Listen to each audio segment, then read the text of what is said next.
Hello and welcome back to my channel. I'm Rabina of Sincerely Mrs. Griffin, and today we're going to be talking about my micro business. Yes, today we'll be talking about my antique store business that I like to call my micro business because it's smaller than a small business, but yet it has brought me a nice chunk of change. I have all of the checks that I have received from the business, as well as all of the documentation for the items that have sold in these last 6 months of being in business. And boy, oh boy, we have a lot to get through. So I'm just gonna give you guys a few tips to starting a micro business like mine, an antique booth business, and some stuff that I've learned along the way. And I'm also gonna be telling you how much money I have made during doing this micro business.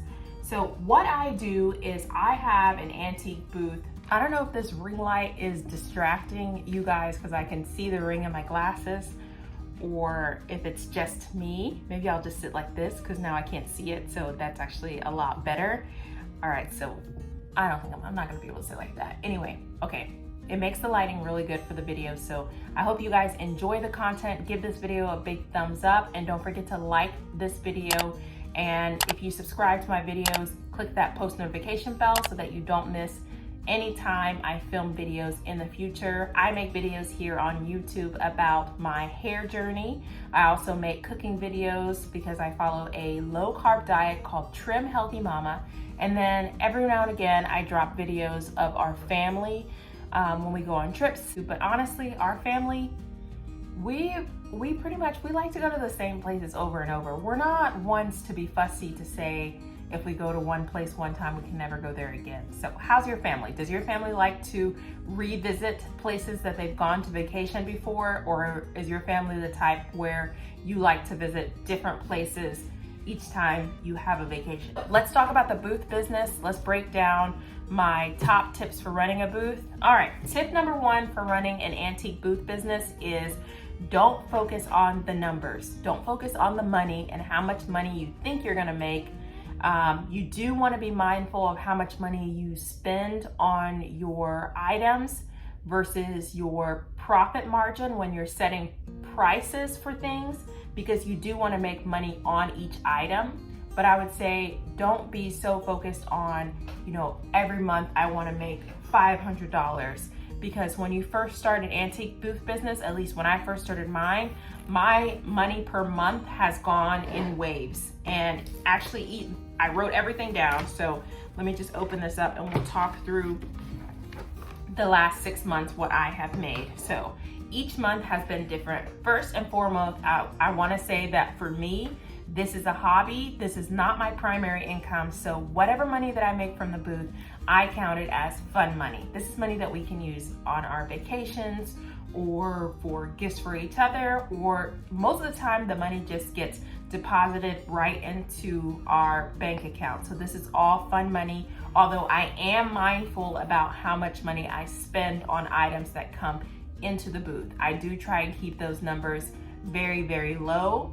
But honestly, in these last 6 months, I have not been crunching numbers so carefully that I know, hey, if I brought in X amount of dollars, when I go to buy new items, I can only spend X amount, because like I said, this is a fun hobby. This is extra money. So for me, that has not been a big deal. I always try and find things as low as I can find them.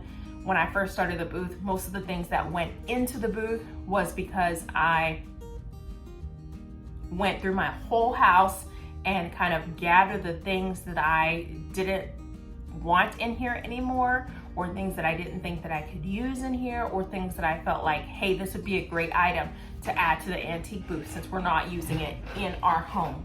So that's how the booth first started out, was just all these things that I decluttered from my home went into the booth. And there were some other things that I bought from Amazon, like the jewelry that I got is from Amazon. So the necklaces, the earrings, the bracelets, the hair bows, things like that. I know some of the ladies that have antique booths in the same shop as I am, they take their personal time to make, these big bows, things like that. But I didn't really want to fuss with that, and it was cheaper for me to get it off Amazon in bulk to have that low number of cost per item and then have me turn around and price it retail price so that way I make a profit margin. So that was cheaper for me. And those items, the small items, are really the ones that have been bringing home the bacon. They're the ones that have been making me money, not those big items, the big ticket items that are in my booth. So don't discount. That's another tip. Don't discount the small items that you have. Don't, focus on just getting these huge items at huge prices. Remember, those smaller items, those $1, $2, $5 priced items are the ones that can really make or break your monthly checks at the end of the month. They really do. They really do help bring home money. Every time I get one of these, this would be similar to what you might see if you open up a antique booth. And this is a statement for the whole month of everything that sold. It has the date that it was sold, the name of the item, it has the listed price, and then it also has the rent taken out, which the rent for my booth is $50 a month, and then it also has the commission for the actual store that my booth is in. So the store takes a commission because they're the ones who are there selling the items, they're the ones who are answering questions, they're the ones who are keeping eyes on the items by walking around, making sure they're checking out my customers. So they deserve to have a commission because I don't have to be there every day keeping watch over my items or checking out my customers. They do that for me. So they get 10% of that commission. So tip number one is don't focus on how much you're gonna make per month or set yourself up with a big monthly goal. Also, tip number two, don't discount your small items thinking that your smalls are gonna be ineffective in your sales because they really do add up at the end of the month. Tip number three is don't discount the store that you're in or be upset because the store is taking a commission, because those workers are the ones that are there actually selling your items, scanning your customers out. They're the ones who are doing that foot labor while you are basically, this is a passive income because this is an income where it does not take a ton of work on my part. I go to the booth once per week to clean up, tidy up. I move some things around. I see where there are holes to be filled. I determine if I need to bring new items in, and I take a couple of pictures for my social media so that people know what is available at the booth. I do that once per week, and that has been very effective for me to do when I need to go shopping for more items. That's what I'm gonna do right now, is I'm gonna talk to you guys about how I source my items. So sourcing for antique booths, and what you'll see in the world of antique booths, the world of yard selling, secondhand selling, Poshmark, those places like that, we're all getting our stuff. We're not at home knitting these items, retailers, or we're not at home making these items. It's not Etsy. This is secondhand, second time around selling.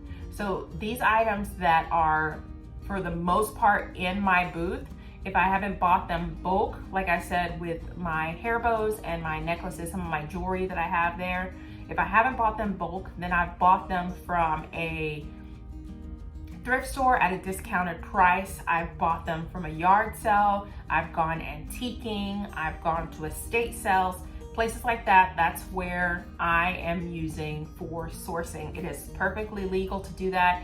I'm putting in the foot effort to find these items and source them and provide them in one location and have the customer come to that one location and look through everything, and they might see something they like and then take it home. So that's what I am doing on my end. Of course, I'm always trying to find the lowest price that I can pay per item because I'm factoring in my time for finding the item.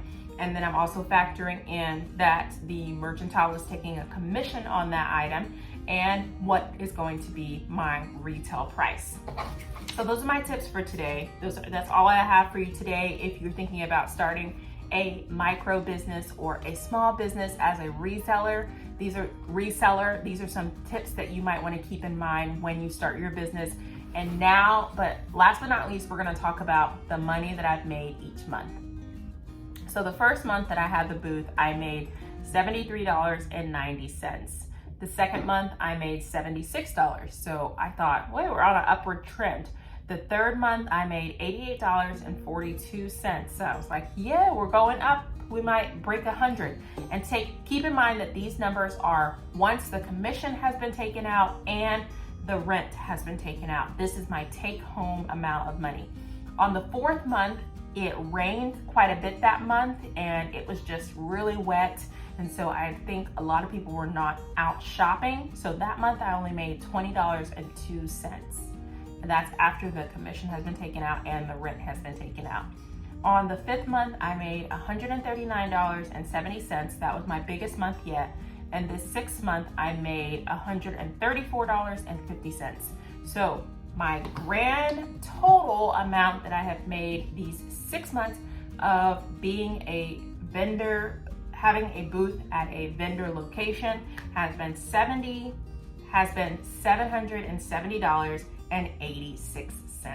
So for me, that is great because all of this money has just been deposited into our family general account and it's just used for general spending. So it's just a little hobby that I do, a hobby thing. But if you want to get into it as a business, I would say do your research, find a location that has a lot of traffic if you're looking to make big bucks. My location does not have, it is on a major road, but it doesn't have a ton of foot traffic, not like some of the other bigger antique stores that are around in our location. But I know some of the bigger antique stores, if you're gonna get bigger, that means you have to pay a bigger amount in rent and a bigger commission to the location that you're at. So all of those things must factor in. How much is the rent per month and how much is the commission per month for the location that you're gonna choose. If you guys have any questions, leave them in the comments down below. And if you made it to the end of this video, thank you so much for watching my little business grow and for being a part here. I will talk to you guys in the next one. But PS, before I go, don't forget to give this video a big thumbs up and also hit the subscribe button. And if you want to follow me, I am on Instagram at SMG_RobinaD, and I will leave a link for my Instagram handle down below in the description. You can also find links for some of my favorite products down below in the description. Keep in mind, I am an Amazon affiliate, so all of those links are affiliate links. With affiliate linking, it costs you nothing as the customer to click on those links. There's no additional fees, but it does give me a small commission because I am the one inviting you to click on those links. So thank you so much if you ever use any of my links here on YouTube. All right, I'll talk to you guys in the next one. Bye.